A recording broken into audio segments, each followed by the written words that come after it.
Hanya sebuah negara pernah digelar yang termiskin di dunia. Walaupun menerima bantuan yang tidak terhitung jumlahnya, belenggu kemiskinan tetap tidak terlepas. Seluruh dunia mentertawakan tempat ini sebagai lubang tanpa dasar. Namun, setengah abad berlalu, Pertubuhan Bangsa-Bangsa Bersatu, PBB, kini telah secara rasmi memutuskan untuk mengeluarkan negara ini dari senarai negara termiskin. Tempat yang dulunya sinonim dengan kemiskinan itu, kini dikenali sebagai pengekspor terbesar kedua di dunia. Akar perubahan ini mempunyai nama yang tidak disangka-sangka, bukan yang memberikan wang, tetapi negara yang menanam industri dan meninggalkan masa depan, Malaysia. Hari ini, saya akan menceritakan kisah yang mengubah sebuah negara ini sepenuhnya. Jika Anda suka selepas menonton video ini, sokong saya dengan menekan butang suka dan langgan. Keprihatinan Anda adalah kekuatan besar bagi saya. Jadi, mari kita mulakan sekarang. Selamat sejahtera, saya Datuk Khairul Abdullah. Saya telah berkhidmat di Kementerian Perdagangan Antarabangsa dan Industri MITI, Malaysia selama 30 tahun.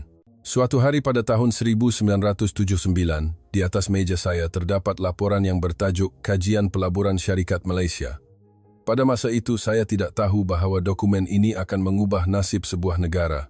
Bangladesh pada masa itu benar-benar terdesak. Hanya 8 tahun selepas kemerdekaan pada tahun 1971, kami telah menjadi negara termiskin di dunia. KDNK per kapita hanya 3, yang paling rendah di seluruh dunia. Berjalan di jalan-jalan Dhaka, kita dapat memahami keadaan sebenar dengan serta-merta. Kanak-kanak kurus kering duduk di setiap sudut jalan. Bekerja 15 jam sehari pun, tiada makanan untuk mengisi perut. Jangka hayat purata hanya 46 tahun dan kadar celik huruf tidak mencapai 20%. Amerika Syarikat memanggil kami lubang tanpa dasar. Bermaksud negara yang bantuan tidak berguna. Keadaan nampaknya memang begitu. Selepas kemerdekaan, berpuluh-puluh negara membantu kami. India, Amerika Syarikat, Kesatuan Soviet, England, Jepun, ratusan juta dolar bantuan masuk setiap tahun. Sebagai pegawai industri, saya melihat dokumen bantuan tersebut setiap hari. 100,000 tan gandum bantuan AS, 50,000 tan beras bantuan India diimport. Tiada sehari pun saya tidak mengendalikan kertas kerja berkaitan bantuan. Pelabuhan Chittagong dipenuhi karung gandum bantuan. Tetapi, yang pelik, kanak-kanak di jalanan masih kelaparan. Gandum menimbun di pelabuhan, tetapi kehidupan kami tidak berubah. Ini kerana sistem pengagihan runtuh sepenuhnya. Pegawai awam yang korup memintas di tengah jalan. Sistem pengangkutan juga huru-hara, jadi gandum busuk. Rakyat masih kelaparan. Hanya bergantung kepada bantuan, tiada keupayaan berdikari dicipta. Pegawai kerajaan hanya menguruskan dokumen bantuan setiap hari. Rakyat hanya menunggu bila bantuan akan tiba. Dalam keputusasaan ini, ramai belia berhijrah ke luar negara. Ramai yang pergi ke Arab Saudi, Kuwait, dan juga Malaysia. Pada masa itu, Malaysia menerima pekerja asing kerana ledakan industri dan semikonduktor. Pemandangan keluarga di lapangan terbang menghantar belia yang pergi masih segar di ingatan saya. Ibu menangis melambai, adik-beradik menahan air mata menghantar abang. Ini adalah kesakitan keluarga yang terpisah. Kiriman wang yang mereka kirim adalah talian hayat keluarga. 50, 100 sebulan adalah satu-satunya sumber pendapatan. Ratusan ribu belia merantau mencari wang, tetapi itu hanyalah survival, bukan masa depan. Dalam kerajaan juga merebak perasaan kekalahan. Dalam mesyuarat menteri pun, secara terbuka diperkatakan, kita tidak akan bangkit. Saya sendiri terjerumus ke dalam pemikiran itu. Meja di MITI hanya dipenuhi dengan dokumen bantuan. Namun, pada musim luruh tahun 1979, di atas meja saya muncul dokumen yang sedikit berbeza. Ia bertajuk Kajian Pelaburan Kumpulan Usaha Makmur KUM. Pada mulanya saya fikir ia adalah satu lagi kes bantuan. Tetapi apabila membaca dengan teliti, ia berbeza. Ia bukan tentang memberi wang, tetapi tentang datang terus untuk membina kilang. Dan juga, ia adalah kerjasama dengan kami. Terus terang, kami tidak mempunyai pilihan. Mana-mana negara, mana-mana syarikat, asalkan datang dan mewujudkan pekerjaan, kami hanya boleh mengalu-alukan. Kami adalah negara yang sukar untuk mengekalkan kehidupan seharian. Malaysia adalah negara yang kami kenal. Ramai belia Bangladesh bekerja di sana, memberikan gambaran negara yang bekerja keras. Yang paling penting, syarikat Malaysia mahu melabur secara langsung, yang merupakan peluang besar bagi kami. Saya berbincang dengan rakan sekerja di bilik mesyuarat. Syarikat Malaysia mahu datang dan membina kilang di sini. Bukankah itu akan mewujudkan pekerjaan? kita mesti cuba apa-apa sahaja. Apalagi yang lebih teruk sekarang. Benar, kami sudah berada di dasar, dan tiada apa yang akan menjadi lebih teruk. Jadi, kami mesti merebut sebarang peluang. Tiada alasan untuk menolak sama sekali. Beberapa hari kemudian, saya bertemu terus dengan wakil syarikat dari Malaysia. Mereka lebih serius daripada yang saya sangka. Mereka bukan hanya mencari buruh murah. Nampak jelas mereka mempunyai kehendak untuk berkembang bersama dalam jangka panjang. Terutama, mereka memahami keadaan negara kami dengan sangat terperinci. Bangladesh mempunyai populasi yang ramai dan muda. Sesuai untuk industri tekstil, mereka datang berdasarkan analisis menyeluruh. Sehingga masa itu, yang datang kepada kami adalah bantuan, hubungan antara pemberi dan penerima. Tetapi Malaysia berbeza. Ini adalah cadangan untuk bekerja bersama. Beberapa bulan kemudian, kami menandatangani kontrak pertama dengan kumpulan usaha makmur KUM. Syarat yang mereka cadangkan mengejutkan. Mereka akan membawa 130 belia kami ke Bayan Lepas, Pulau Pinang, Malaysia dan mengajar teknologi secara langsung selama 6 bulan. Sudah tentu, pada mulanya ada kebimbangan. Adakah mereka benar-benar akan mengajar kemahiran? Adakah mereka menipu? Tetapi kami tiada pilihan lain. Kami tidak boleh hanya duduk dan menunggu bantuan. Kerajaan juga menyokong secara aktif. Sudah tiada masa untuk berlengah lagi. Terdapat rasa krisis bahawa jika kami tidak mencuba sesuatu, kami akan kekal di negara termiskin selama-lamanya. Pada Disember 1979, kumpulan pertama belia akhirnya menaiki pesawat ke Malaysia. Saya masih ingat saat menghantar 130 anak muda itu di lapangan terbang. Lebih daripada keterujaan, perasaan keikhlasan lebih besar, dan keikhlasan itu dibalas. Kerana, sejak hari itu, sejarah Bangladesh mula berubah sepenuhnya. Selepas 6 bulan, apabila saya bertemu dengan belia yang pulang selepas latihan di Bayan Lepas, pandangan mereka benar-benar berbeza. Mereka telah menjadi orang yang berbeza sepenuhnya daripada ketika mereka pergi. Sebenarnya, kedatangan syarikat Malaysia ke negara kami bukanlah kebetulan. Pada akhir 1970-an, AS dan Eropah mengenakan sekatan ke atas ekspor tekstil dari negara membangun sistem kuota. Malaysia sudah menjadi kuasa besar tekstil, tetapi tiba-tiba jalan ekspor tersekat. Tetapi Bangladesh berbeza. Kami hampir tidak menggunakan kuota kerana kami tidak dapat menghasilkan produk untuk diekspor. Bagi Malaysia, kos buruh murah dan kuota yang tidak digunakan adalah syarat yang sempurna. Belia pertama yang kembali berkata kepada saya, "Tuan, kilang Malaysia berbeza sama sekali daripada kami. Semuanya berjalan tepat seperti jam." Katanya, dalam tempoh 6 bulan, dia mempelajari keseluruhan proses dari menjahit hingga ekspor. Bangun pukul 6 pagi, latihan hingga pukul 10 malam. Pada mulanya susah, tetapi lama-kelamaan saya faham sistem itu. Keyakinan terpancar dari kata-katanya, rupa yang sama sekali berbeza dari dahulu. Belia lain bercakap tentang kawalan kualiti. Di Malaysia, setiap pakaian diperiksa dengan teliti. Benang sekecil manapun, satu jahitan pun tidak terlepas. Mereka kata, barulah diiktiraf di pasaran dunia. Mereka membawa bukan sahaja kemahiran, cara kerja Malaysia, pengurusan masa, dan pemikiran tentang kualiti berubah sepenuhnya. Mereka bukan hanya belajar menjahit, tetapi belajar industri. Pada awal 1980, kilang usaha sama pertama di Dhaka dibuka, bernama Makmur Dhaka Tekstil. Kilang ini adalah kilang pakaian pertama dengan pelaburan asing dalam sejarah industri Bangladesh. Saya terkejut apabila melihat kilang itu buat kali pertama. Ia adalah tahap yang berbeza daripada penjahit Bangladesh yang sedia ada. Pengeluaran distrukturkan secara sistematik dan terdapat titik pemeriksaan kualiti di setiap proses. 130 belia yang kembali dari Bayan Lepas menjadi pengurus tapak. Mereka menerapkan apa yang mereka pelajari di Pulau Pinang. Dari perhimpunan pagi hingga pemeriksaan kualiti dan pengurusan pengeluaran, semuanya adalah gaya Malaysia. Pada mulanya, pekerja tempatan sukar menyesuaikan diri. Kenapa perlu buat seketat ini? Perlukah sensitif sangat dengan masa? Banyak rungutan. Tetapi hasilnya mengejutkan. Dalam tempoh 3 bulan, mereka mendapat kontrak ekspor pertama. Sebuah syarikat pakaian Sweden menempah 10,000 jaket kapas. Detik bersejarah pakaian dengan label Made in Bangladesh diekspor ke Eropah. Jantung saya berdegup kencang apabila mendengar berita itu. Kami benar-benar berjaya. Bukan negara yang menerima bantuan, tetapi negara yang membuat sesuatu untuk dijual. Di dalam kilang, ia seperti jam yang tepat. Beratus-ratus mesin jahit bergerak mengikut irama tertentu. Pekerja memberi tumpuan kepada proses masing-masing. Ini bukan sekadar kilang, tetapi sekolah industri yang hidup. Sistem kawalan kualiti Malaysia sangat mengagumkan. Terdapat orang yang bertanggung jawab memeriksa di setiap proses. Jika produk cacat muncul, punca dikenal pasti serta-merta dan diperbaiki. Falsafah Malaysia bahawa kualiti adalah kehidupan disampaikan tanpa segan silu. Beberapa bulan kemudian, pesanan kedua dan ketiga masuk. Jerman, Belanda, Denmark, pelbagai syarikat pakaian Eropah mula menunjukkan minat terhadap produk Bangladesh. Ia dinilai mempunyai kualiti yang baik dan harga yang kompetitif. Suasana dalam kerajaan juga berubah sepenuhnya. Model Malaysia nampaknya benar-benar berkesan. Rakan sekerja yang pada mulanya ragu-ragu kini secara aktif menyatakan sokongan. Yang paling mengagumkan ialah cara pengurus yang pulang dari bayan lepas mengajar kemahiran kepada pekerja baharu. Mereka menyampaikan apa yang mereka pelajari tanpa menyembunyikannya. Ini adalah tapak di mana pengetahuan dan teknologi disampaikan dari orang ke orang. Pemikiran saya sendiri juga berubah sepenuhnya.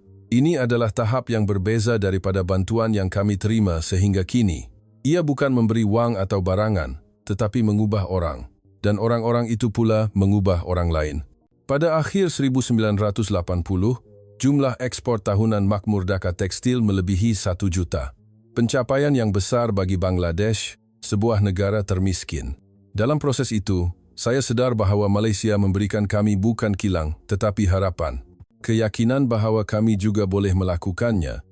Dan keyakinan itu sedang merebak kepada lebih ramai orang. Kali pertama, model yang menggabungkan industri, teknologi dan pendidikan bukan bantuan berakar di tanah kami. Dalam kerajaan dan hati saya, mula timbul kepastian bahawa perubahan benar-benar mungkin. Negara yang menanam industri, bukan bantuan, adalah Malaysia. Pada suatu petang pada tahun 1981, saya melawat kilang jahit kecil di Bandar Lama Dhaka. Sebenarnya, Bangladesh juga mempunyai kilang. Pengendali berskala kecil seperti ini wujud sejak selepas kemerdekaan. Kilang yang dipanggil Tekstil Shahid itu adalah pengendali tempatan yang tipikal. 15 mesin jahit diletakkan di tingkat satu bangunan lama. Pekerja wanita bekerja perlahan-lahan. Mereka terutamanya membuat baju atau sari untuk pasaran tempatan. Encik Hassan, pemilik kilang, memimpin saya dan berkata, "Tuan Rahman, kami juga telah membuat pakaian selama lebih 20 tahun. Tetapi, mengapa kami tidak boleh menjadi seperti kilang Malaysia?" Untuk menjawab soalannya, saya membandingkan kedua-dua kilang dengan teliti. Perbezaan muncul dengan serta-merta. Pertama, konsep masa sama sekali berbeza. Di kilang Shahid, pekerja tiba santai sekitar pukul 9 pagi. Sering minum teh dan berbual di tengah-tengah. Masa solat, kerja berhenti sepenuhnya. "Adakah masa itu penting sangat?" tanya Encik Hassan. Lagipun, ia untuk dijual di pasaran tempatan. Lewat sehari dua pun tidak mengapakan. Inilah masalahnya. Kami membuat pakaian, tetapi dunia tidak membeli produk kami. Siapa yang akan memesan pakaian yang tidak tahu bila akan siap? Kedua, standar kualiti itu sendiri tidak wujud. Melihat baju yang dibuat di kilang Shahid, benang terkeluar di mana-mana. Lubang butang juga bengkok dan jahitan tidak sekata. Bukankah tahap ini sudah cukup baik? Encik Hassan benar-benar berfikir begitu. Penduduk tempatan tidak terlalu peduli, tetapi itulah masalahnya. Hanya bergantung kepada pasaran domestik, tiada motivasi untuk meningkatkan kualiti sama sekali. Ketiga, tiada impian untuk ekspor sama sekali. Macam mana nak tahu cita rasa orang asing? Saya tidak faham prosedur kertas kerja yang rumit. Encik Hassan menganggap ekspor sebagai kisah negara lain. Berbeza dengan kilang tempatan seperti ini, kilang gaya Malaysia semuanya berbeza. Perbezaan terbesar yang saya lihat ialah kesedaran matlamat. Pengurus Malaysia, Encik Lim, berkata kepada saya, "Tuan Rahman, kami menyasarkan pasaran Eropah sejak awal. Jadi, kami mesti menghasilkan kualiti yang memuaskan orang Eropah." Kesedaran matlamat itu mengubah segala-galanya. Pengurusan masa, pengurusan kualiti, malah mentaliti pekerja. Memerhatikan sistem Malaysia dengan teliti, saya mula ingin tahu bagaimana Malaysia membina sistem seperti ini. Saya mencari data dan menemui fakta yang menakjubkan. Malaysia pada tahun 1960 kerapaan juga berada dalam keadaan yang sama dengan kami. Negara yang mengekspor pertanian dan tekstil mudah. Tetapi Malaysia berbeza. Ia terus mengumpulkan teknologi, meningkatkan kualiti. Bermula dari produk mudah, ia secara beransur-ansur menghasilkan semikonduktor dan produk yang lebih kompleks. Malaysia, pulau kecil yang sama di Asia, membuka jalan dengan industri. Kami masih terperangkap dalam kemiskinan. Memikirkan perbezaan ini, Malaysia sentiasa bersedia untuk peringkat seterusnya. Bagaimana pula dengan Bangladesh? Kami masih hanya bergantung kepada bantuan, pertanian, kiriman wang luar negara. Tiada perancangan sistematik untuk pembangunan industri. Bercakap dengan pengurus Malaysia, ia menjadi lebih jelas. Mereka mempunyai visi jangka panjang, seperti 5 tahun lagi membuat produk yang lebih tinggi, 20 tahun lagi membuat jenama sendiri. Sebaliknya, pengendali tempatan kami hanya berfikir tentang apa yang perlu dijual esok. Perbezaan perspektif ini menentukan segala-galanya. Pada pertengahan 1981, pekerja kilang tempatan yang sedia ada berpeluang melawat kilang gaya Malaysia. Reaksi mereka benar-benar mengagumkan. Pertama, terkejut. Bagaimana mereka boleh buat begitu cepat dan tepat? Bagaimana kualiti seperti ini boleh keluar? Kemudian iri hati. Kalau kerja di sini, gaji pun mesti lebih banyak kan? Kalau kilang kami pun jadi macam ni. Akhirnya, menyalahkan diri sendiri. Kami pun ada kemahiran. Kenapa kami tak terfikir nak buat macam ni? Seorang pekerja berkata kepada saya, "Tuan, adakah kami bodoh? Kenapa kami tak tahu yang begini patut dibuat?" Saya menjawab kepadanya, "Bukan bodoh, cuma tak tahu caranya. Sekarang dah belajar. Itu bagus." Perubahan sebenar bermula. Pengendali jahit yang sedia ada berusaha untuk belajar daripada kilang Malaysia. Mereka memperkenalkan pengurusan masa, memulakan pemeriksaan kualiti. Encik Hassan dari kilang Syahid juga berubah. Selepas melawat kilang Malaysia beberapa kali, dia mula menambah baik kilangnya. "Sekarang, kami pun nak cuba ekspor," katanya. MITI mengkaji model Malaysia secara mendalam. Semasa saya menulis laporan, saya sedar bahawa yang kami perlukan bukanlah wang, tetapi cara. Inti sistem Malaysia adalah mudah, matlamat yang jelas, pengurusan sistematik, penambahbaikan berterusan. Tetapi kami tidak tahu prinsip mudah itu. Terdapat rasa kelegaan bahawa kami juga boleh melakukannya, tetapi juga penyesalan mengapa kami tidak dapat melakukannya sehingga kini. Tetapi, yang penting, kami sedang belajar sekarang. Pada akhir 1981, beberapa kilang tempatan juga mula mendapat kontrak ekspor kecil. Terima kasih kerana belajar model Malaysia. Angin perubahan mula bertiup. Mengapa Malaysia membangunkan industri manakala kami kekal miskin? Jawapannya nampaknya diketahui sekarang. Malaysia bersedia untuk masa depan, kami hanya kekal pada masa kini. Tetapi, selepas kilang gaya Malaysia masuk, semua orang mula berubah. Kini, kami juga boleh memimpikan masa depan. Pada awal 1982, terjemahan artikel media antarabangsa muncul di atas meja saya. Ia adalah artikel dari The Guardian di UK. Tajuknya sendiri mengejutkan, "Penjajah Baru Bangladesh." Kandungan artikel itu lebih serius. Syarikat Malaysia mengeksploitasi buruh murah Bangladesh untuk mendapatkan keuntungan besar. Pekerja bekerja 12 jam sehari, tidak mendapat pun $1, tulisnya. Media antarabangsa menggelar Malaysia sebagai pengeksploitasi lain. Berpendapat Malaysia melakukan apa yang dilakukan oleh negara maju barat pada masa lalu untuk menjarah di tanah jajahan. Beberapa hari kemudian, laporan NGO antarabangsa juga tiba. Kandungannya adalah modal baharu Asia mengeksploitasi pekerja Bangladesh. Ia juga disertakan dengan gambar. Pekerja wanita bekerja di kilang sempit, kelihatan sangat teruk. Terus terang, kritikan itu tidak sepenuhnya salah. Gaji di kilang Malaysia sememangnya sangat rendah mengikut standar barat. Bekerja sepanjang hari, hanya mendapat sekitar $1. Persekitaran kerja juga daif. Beratus-ratus orang bersesak-sesak di kilang tanpa penghawa dingin. Tandas tidak mencukupi, tiada ruang rehat yang disediakan. Selepas artikel kritikan seperti ini keluar, MITI mula kecoh. Dalam mesyuarat jabatan pada suatu hari, seorang rakan sekerja berkata, "Khairul, adakah kita ditipu lagi? Akhirnya, orang Malaysia hanya untuk kepentingan mereka sendiri kan?" Rakan sekerja lain menyokong, "Gaji sangat rendah. Adakah itu hubungan rakan kongsi? Itu eksploitasi buruh." Perkataan, "Adakah kita ditipu lagi?" juga diperkatakan di bilik mesyuarat. Lebih sensitif kerana memori ditindas oleh kuasa besar barat pada masa lalu. Saya juga goyah. Adakah saya ditipu lagi? Media antarabangsa dan NGO mengkritik. Adakah saya terlalu naif? Jadi, saya memutuskan untuk mengesahkan sendiri secara langsung.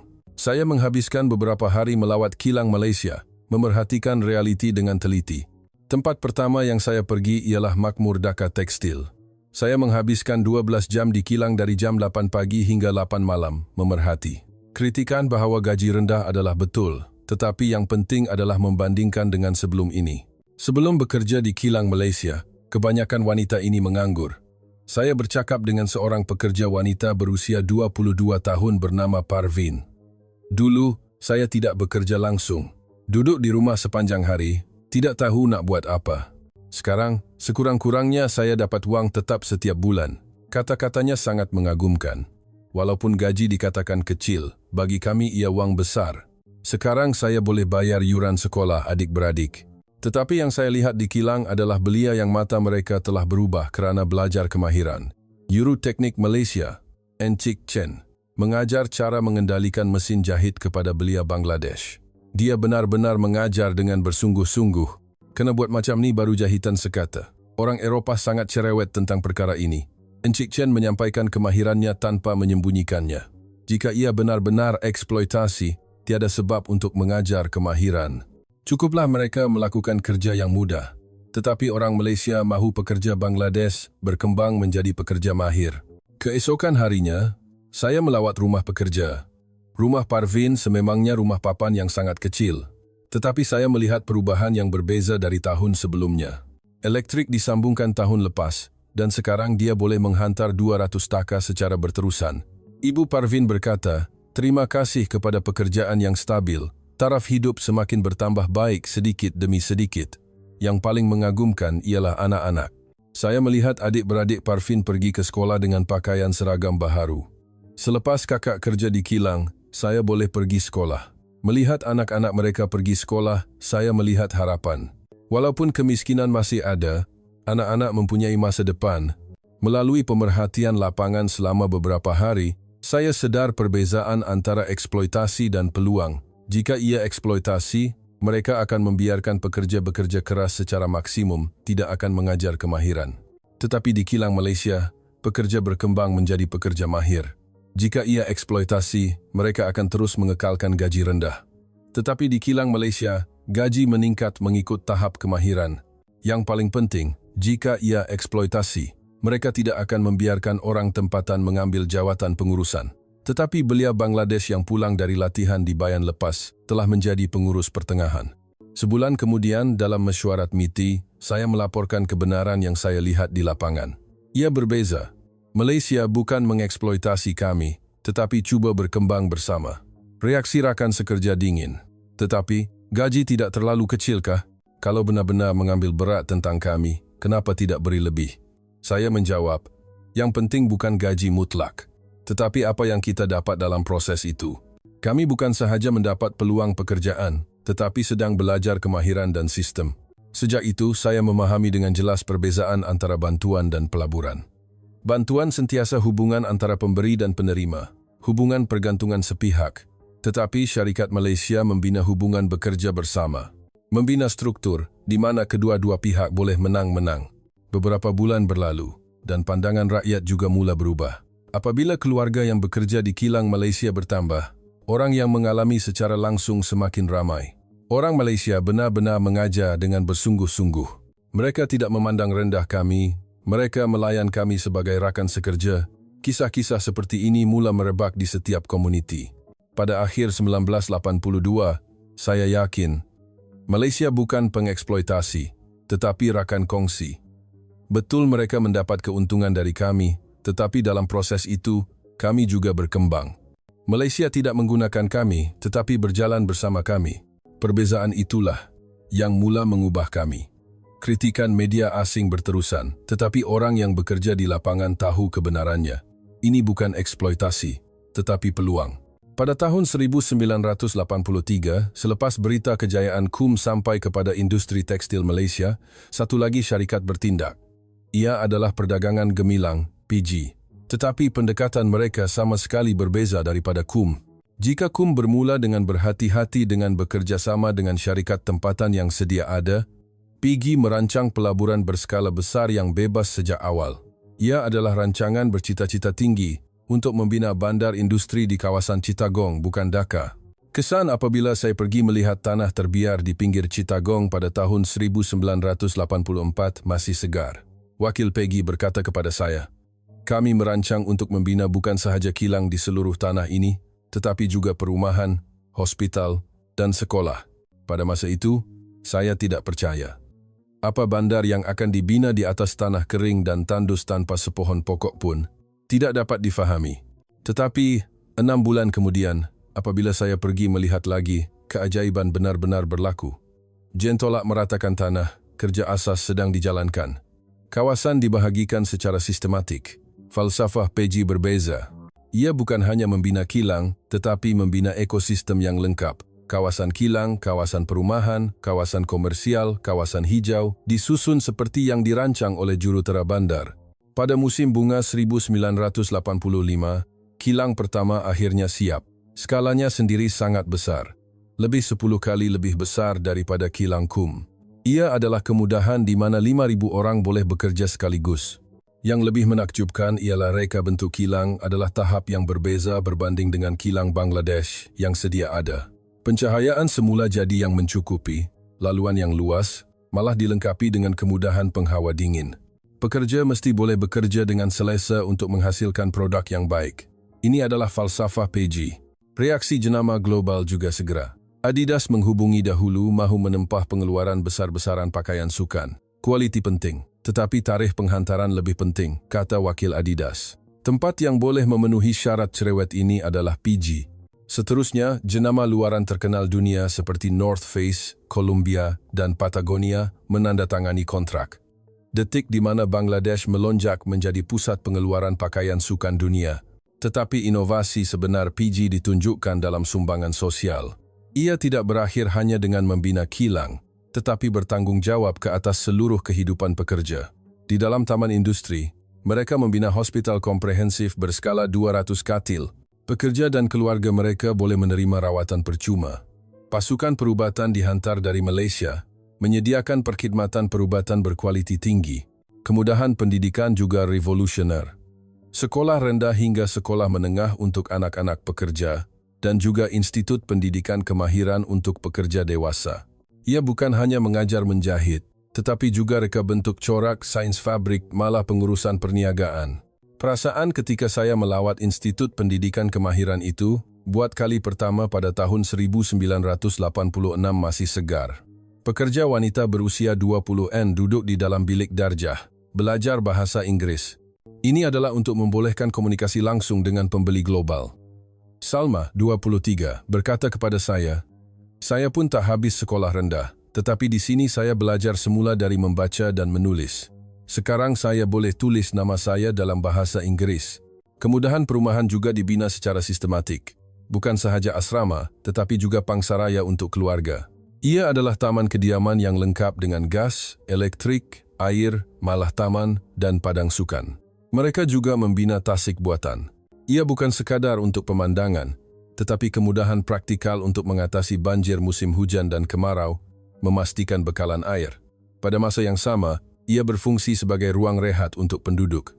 Pada tahun 1987, Taman Industri Peggy Chittagong menjadi bandar yang lengkap. Ruang berdikari di mana 20.000 orang tinggal dan bekerja. Ia adalah bandar model yang tiada di mana-mana di Bangladesh. Kerajaan juga memberi perhatian. Jawatan Kuasa Perancangan mula mengkaji sama ada model PG boleh digunakan di kawasan lain. Ia mencadangkan standar pembangunan bandar untuk syarikat swasta. Institusi antarabangsa juga menyatakan minat. Bank Dunia menghantar tinjauan, dan program pembangunan PBB menilainya sebagai model pembangunan industri yang mampan. Dalam temu bual dengan pengerusi PG, kata-katanya sangat mengagumkan. Kami melihat kehadapan 5 tahun, 100 tahun di Bangladesh. Orang di sini mesti hidup dengan baik. Jika hanya kami yang baik dan orang tempatan miskin, ia tidak akan kekal. Malah, ramai orang yang bekerja di Peggy kemudiannya membuka kilang sendiri. Mereka memulakan perniagaan menggunakan kemahiran dan pengetahuan pengurusan yang mereka pelajari di Peggy. Bukan memupuk pesaing, tetapi memupuk subkontraktor. Menjelang tahun 1988, PG menjadi pengekspor pakaian terbesar di Bangladesh. Jumlah ekspor tahunan melebihi 100 juta. Kesan sebuah syarikat ke atas ekonomi negara tidak disangka-sangka mencapai tahap ini. Yang lebih penting, model PG memberi inspirasi kepada syarikat Malaysia yang lain. Bukan sekadar membina kilang, tetapi mencadangkan model untuk berkembang bersama masyarakat tempatan. Pembeli asing yang melawat Chittagong sebulat suara berkata, "Adakah ini benar-benar Bangladesh?" Ia seperti taman industri di negara maju. PG bukan sekadar syarikat, tetapi perintis yang mengubah sebuah bandar, mengubah kehidupan puluhan ribu orang, dan seterusnya mencadangkan paradigma baharu untuk pembangunan industri Bangladesh. 26 Julai 1987. Saya mengalami hari yang tidak dapat dilupakan. Pagi itu, berita mengejutkan datang dari BBC. Perang saudara berskala besar meletus di Sri Lanka. Pada masa itu, Sri Lanka adalah pengekspor pakaian terbaik di Asia Selatan. Mereka bermula lebih awal daripada kami, kualiti baik, bahasa Inggris juga baik, infrastruktur lebih baik. Jumlah ekspor tahunan melebihi 3 kali ganda kami. Tetapi, dalam sekelip mata, semuanya berubah. Lapangan terbang Colombo ditutup. Pengeboman berlaku di kawasan kilang. Pembeli Eropah berkata, terlalu berbahaya, dan mula berundur dari Sri Lanka. Sekitar pukul 2 petang, telefon pejabat saya berbunyi. Panggilan dari London. Encik Rahman, ada perkara mendesak untuk dibincangkan. Bolehkah tempahan 200,000 helai dari Sri Lanka dihasilkan secara alternatif di Bangladesh? Seluruh badan saya menggeletar pada saat itu. 200,000 helai adalah 10 kali ganda daripada tempahan terbesar yang kami terima sehingga kini. Keesokan harinya, panggilan telefon meningkat secara mendadak. Jerman, Perancis, Itali, Belanda, pembeli dari seluruh Eropah serentak mengalihkan pandangan mereka ke Bangladesh. 500,000 helai dalam masa 3 bulan, mungkinkah?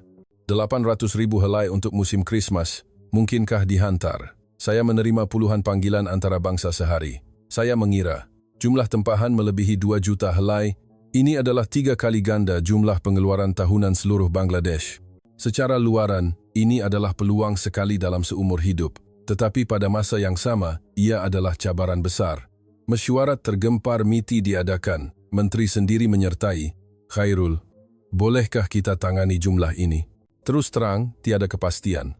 Dengan cara sedia ada, ia sama sekali mustahil. Jika semua kilang kami digabungkan, 500,000 helai dalam 6 bulan adalah hadnya.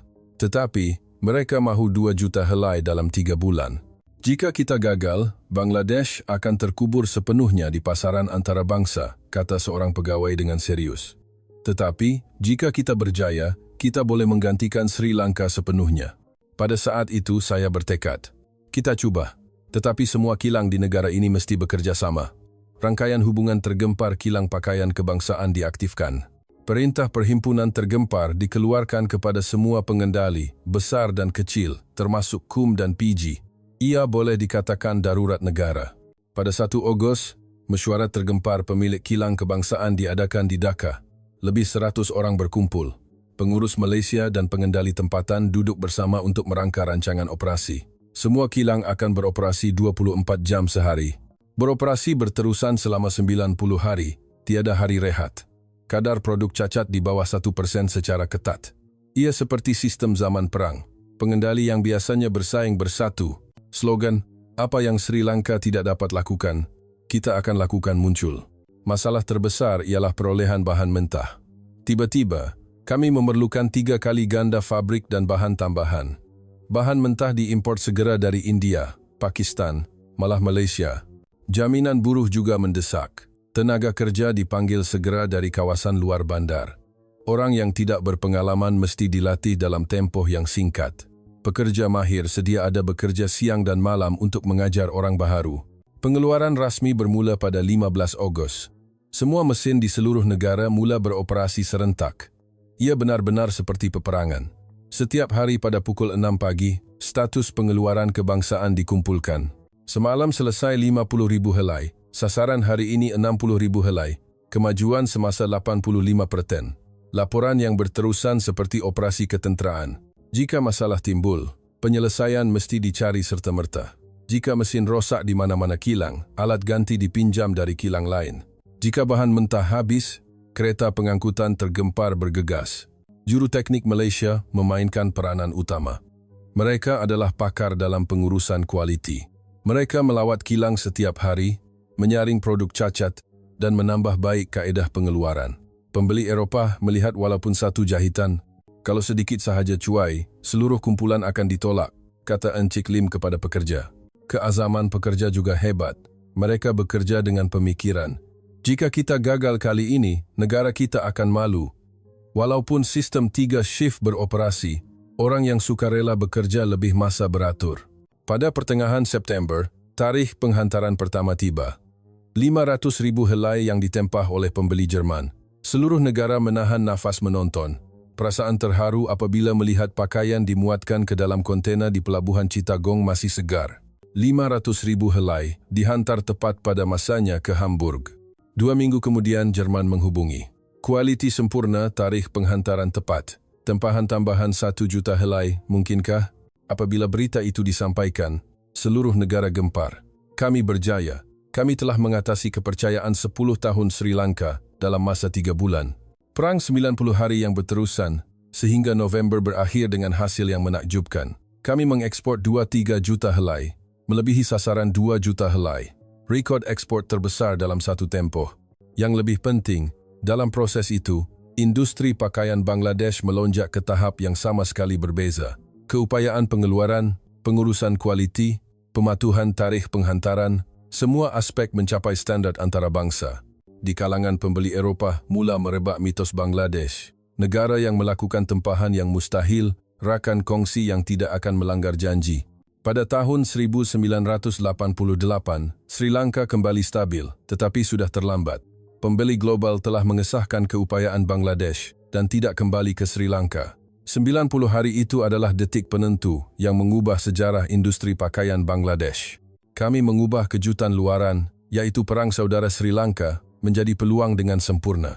Ini sama sekali mustahil jika Malaysia tidak mengajar kami sistem pengeluaran, pengurusan kualiti, dan konsep masa sebelum ini. Wira sebenar Perang 90 hari adalah Malaysia. Memasuki tahun 1990-an, industri pakaian Bangladesh mula berkembang secara mendadak. Mendapat kepercayaan pembeli global selepas menggantikan Sri Lanka, tempahan tidak henti-henti masuk. Pada tahun 1995, jumlah ekspor pakaian tahunan akhirnya melepasi 10 bilion. Jika pada tahun 1980 ia hanya 1.000 juta, ia berkembang 100 kali ganda dalam 15 tahun. Ekspor kami melonjak seperti keajaiban. 5 bilion pada tahun 2000, 8 bilion pada tahun 2005, memecah rekod setiap tahun. Bangladesh kini memegang kedudukan kukuh dalam ekspor pakaian dunia. Pada tahun 2010, detik bersejarah tiba. Bangladesh menjadi negara ketiga terbesar pengekspor pakaian dunia, skala yang hampir sama dengan China dan Itali. Jumlah ekspor tahunan melebihi 20 bilion. Di pusat pertumbuhan itu terdapat KUM dan perdagangan gemilang. Kilang kecil yang dibina di tanah terbiar pada tahun 1980-an kini menjadi syarikat gergasi dengan rekod ekspor tahunan TWD 33 bilion. PEGI menjadi kewujudan seperti Petronas di Bangladesh, skala yang lebih besar daripada gabungan syarikat kedua dan ketiga. Pada tahun 2015, berita yang lebih menakjubkan datang. Bangladesh mengatasi Turki dan India, menjadi pengekspor pakaian kedua terbesar di dunia. Menjadi pengekspor pakaian utama hanya di belakang China. Jumlah ekspor tahunan mencapai 25 bilion, skala kira-kira TWD 800 bilion. Pencapaian yang dicapai hanya 35 tahun selepas menjadi yang termiskin. Skala industri juga menakjubkan. Terdapat lebih 4.000 kilang pakaian di seluruh negara. 45 juta orang bekerja secara langsung. Jika ditambah ahli keluarga, kira-kira 20 juta orang bergantung kepada industri ini. Kawasan Dhaka dan Chittagong menjadi bandar yang sama sekali berbeza. Pemandangan puluhan ribu pekerja berulang-alik dari subuh hingga senja sangat mengagumkan. Zon industri besar terbentuk di tempat yang dulunya hanya pertanian. Kehidupan rakyat juga sama sekali berbeza. Kanak-kanak yang masih kelaparan pada tahun 1980-an kini pergi ke sekolah dengan pakaian seragam. Kadar kemasukan universiti juga meningkat secara mendadak. Generasi muda kini menjadi kelas yang menikmati penggunaan. Perubahan dirasai di mana-mana di negara ini. Lampu jalan menyala di kampung yang tiada elektrik. Orang yang hanya menunggang basikal mula menunggang motosikal. Jurang maklumat berkurangan dengan penyebaran telefon bimbit dan televisyen. Persekitaran pendidikan juga bertambah baik. Kerajaan meningkatkan peruntukan untuk sekolah dan beasiswa dengan pertukaran asing yang diperoleh daripada industri pakaian. Kesedaran tentang pendidikan wanita juga berubah. Peratusan pelajar wanita meningkat secara mendadak. Pada tahun 2020, apabila pandemik COVID-19 melanda dunia, industri pakaian Bangladesh juga menunjukkan daya tahan. Walaupun pada mulanya sukar kerana pembatalan tempahan, mereka dengan cepat beralih kepada pengeluaran topeng dan pakaian perlindungan mengatasi krisis itu. Pada tahun 2024, Bangladesh mengekspor pakaian bernilai 2.5 bilion, skala kira-kira TWD 1.2 triliun, mengukuhkan kedudukannya sebagai pengekspor pakaian kedua terbesar di dunia. Persepsi antara bangsa juga berubah sepenuhnya. Negara yang pernah digelar lubang tanpa dasar kini dinilai sebagai negara yang paling pesat berkembang pada abad ke-21. CNN memperkenalkan Bangladesh sebagai naga generasi seterusnya Asia. The New York Times membuat terkcip dengan tajuk Made in Bangladesh, memakai fashion dunia. Bank Dunia mengklasifikasikan Bangladesh sebagai kuasa bintang Asia Selatan. IMF menilainya sebagai model pertumbuhan yang mampan. Dunia tidak lagi memanggil kami lubang tanpa dasar. PBB juga membuat keputusan penting, memutuskan untuk mengeluarkan Bangladesh dari senarai negara termiskin mulai 2026. Detik di mana ia bangkit sebagai negara berpendapatan sederhana 5 tahun selepas kemerdekaan pada tahun 1971 sebagai negara termiskin. Perkadaran pakaian dalam keseluruhan ekspor Bangladesh mencapai 85%. Ini bermakna industri pakaian menjadi tunjang ekonomi negara. Mengikut kawasan Dhaka dan Chittagong menumpukan 80% daripada keseluruhan kilang. Terutamanya, Taman Industri Pigi Chittagong dipanggil jantung Bangladesh. Dalam aspek pekerjaan juga, ia memberi kesan besar. 85% daripada 45 juta pekerjaan langsung adalah wanita.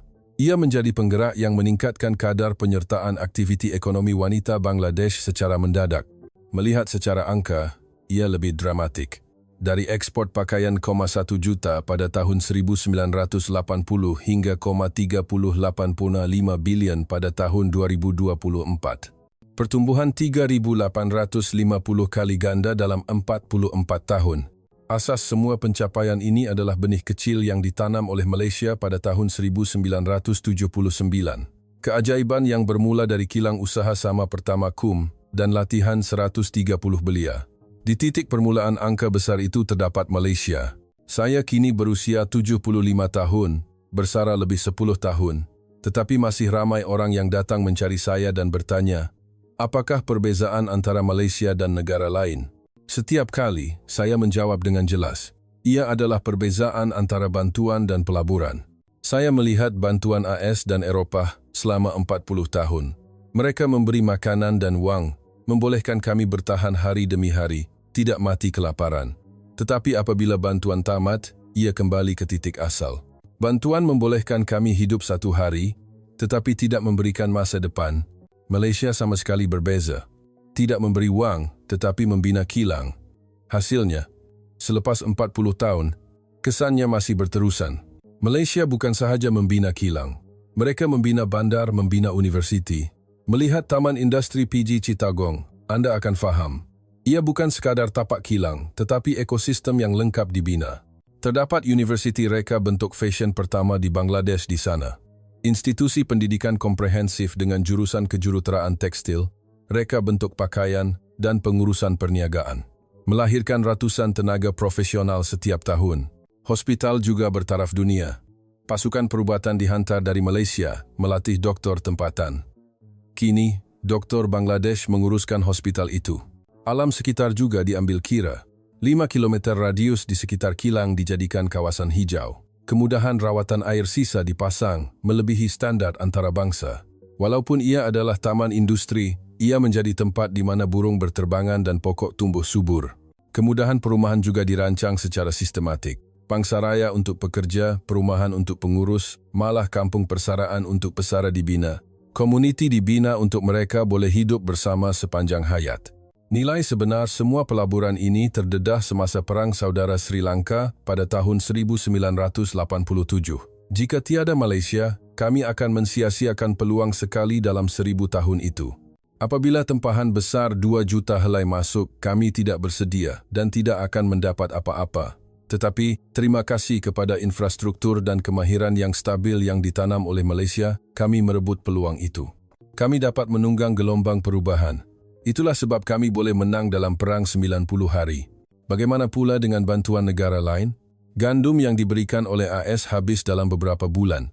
Bekalan perubatan yang dihantar oleh Eropah berakhir apabila digunakan. Tetapi kemahiran dan sistem yang diajar oleh Malaysia masih berfungsi 40 tahun kemudian. Negara yang digelar lubang tanpa dasar kini menjadi jantung fashion dunia. Banyak pakaian yang dipakai oleh orang di New York dan London dibuat oleh kami. Model Malaysia-Bangladesh kini menjadi buku teks pembangunan antarabangsa. Diajar di Harvard Business School. Bank Dunia memperkenalkannya sebagai kajian kes teladan. Pelbagai negara Afrika menghantar rombongan kajian, bertanya, bagaimana ia boleh digunakan di negara kami? Vietnam, Laos, Kemboja juga mahu belajar. Program pembangunan PBB menilainya sebagai model pembangunan industri yang mampan. Dinilai sebagai bukan sahaja mencapai pertumbuhan ekonomi, tetapi juga membangunkan seluruh masyarakat. Tahun lepas, saya berpeluang memberi syarahan di University Oxford.